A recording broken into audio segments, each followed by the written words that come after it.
Gelombang besar mirip tsunami diramalkan akan menerjang Indonesia tahun 2021.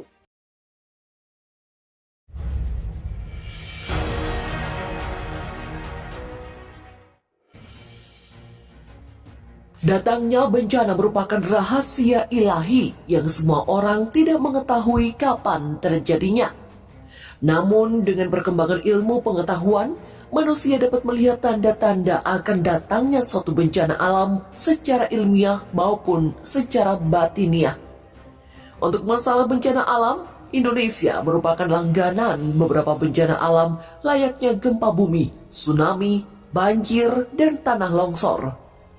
Seperti yang terjadi pada tahun 2004, gempa dan tsunami dahsyat menerjang Provinsi Nangro Aceh Darussalam yang menewaskan lebih dari 167.000 jiwa. Terkait bencana alam yang terjadi di tanah air, paranormal Roy Kiyoshi memberikan pandangan mata batinnya tentang hal tersebut. Dalam pandangan mata batin yang dilihat Roy Kiyoshi, Indonesia akan diterjang beberapa bencana alam yang menakutkan. Salah satu bencana besar yang Roy Kiyoshi ramalkan akan menerjang Indonesia adalah gelombang besar mirip tsunami. Seperti yang disampaikan Roy Kiyoshi di dalam salah satu video di kanal YouTube-nya yang bertajuk Ramalan 2021 by Roy Kiyoshi. Pandangan mata batinnya tentang datangnya gelombang besar mirip tsunami yang akan menerjang Indonesia di tahun 2021 tersebut bahkan mampu membuatnya khawatir. Roy Kiyoshi juga mengaku memimpikan tentang datangnya gelombang besar mirip tsunami tersebut beberapa kali.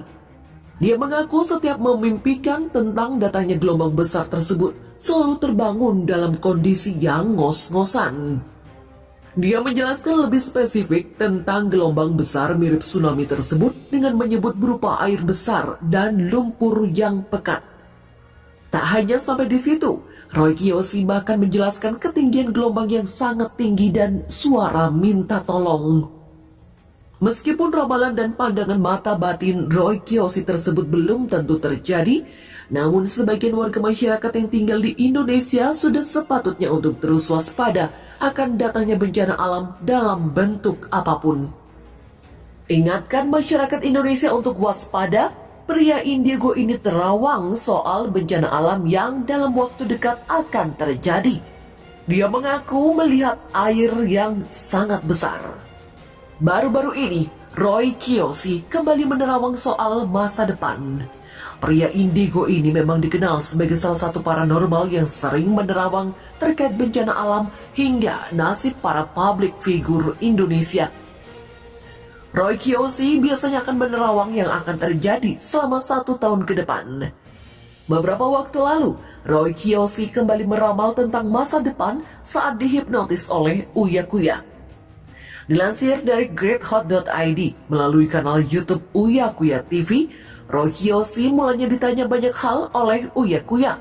Salah satunya terkait penglihatan seperti apa yang Roy Kiyoshi lihat saat ini.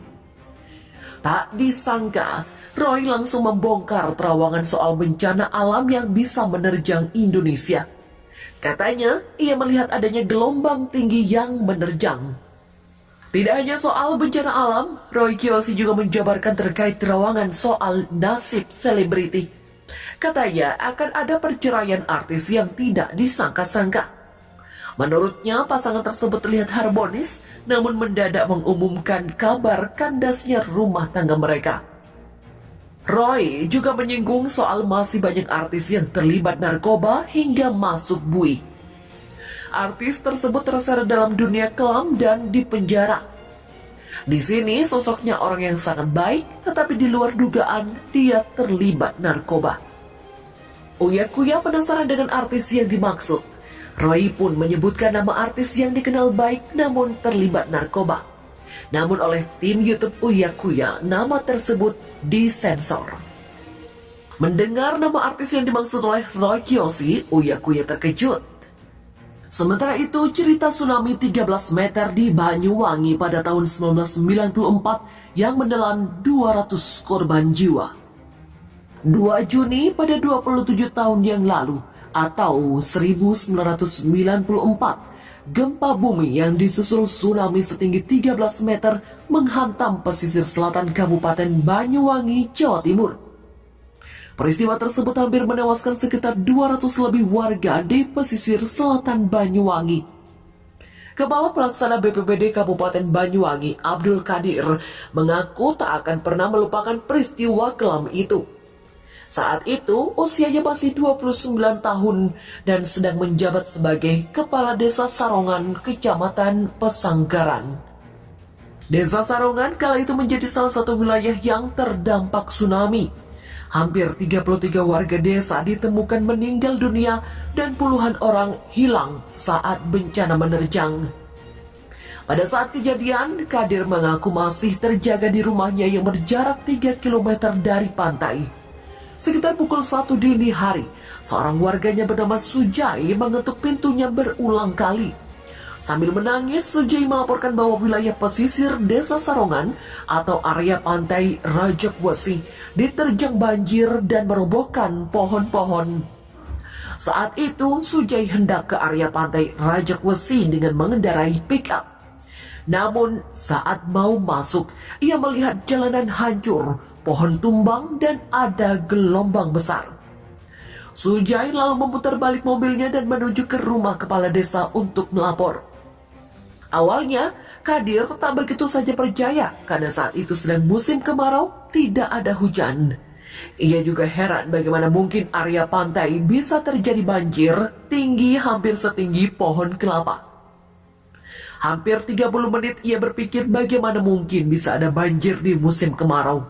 Namun akhirnya dirinya mengambil celurit untuk berjaga-jaga dan menuju pantai.